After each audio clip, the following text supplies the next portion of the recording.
Hello বন্ধুরা, আসসালামু আলাইকুম। আপনারা কেমন আছেন? তো আপনারা আশা করি সকলেই আল্লাহ তাআলার অশেষ রহমতে ভালো আছেন।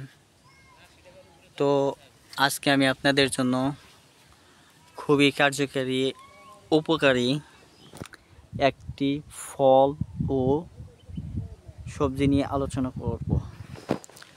বন্ধুরা, আমি কেন ফল ও সবজি বললাম?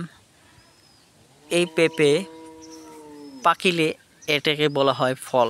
তার কারণ হচ্ছে তখন এটাকে ফল হিসাবে বিক্রি করা হয়। এই পাকা পেঁপে ফল কিন্তু খুবই মিষ্টি হয়ে থাকে, খেতেও সুস্বাদু।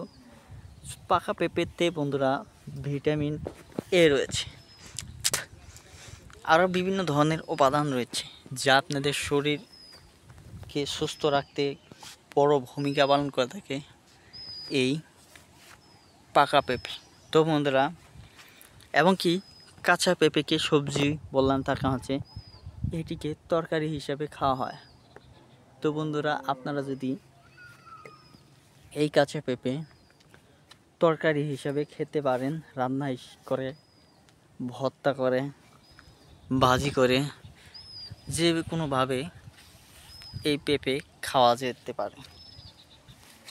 বিশেষ করে বন্ধুরা, আপনারা এই যে কাঁচা পেঁপে দেখতে পাচ্ছেন, এই কাঁচা পেঁপে যে খোসা রয়েছে এই খোসা দিয়েও কিন্তু কার্যকরী উপকার হয়।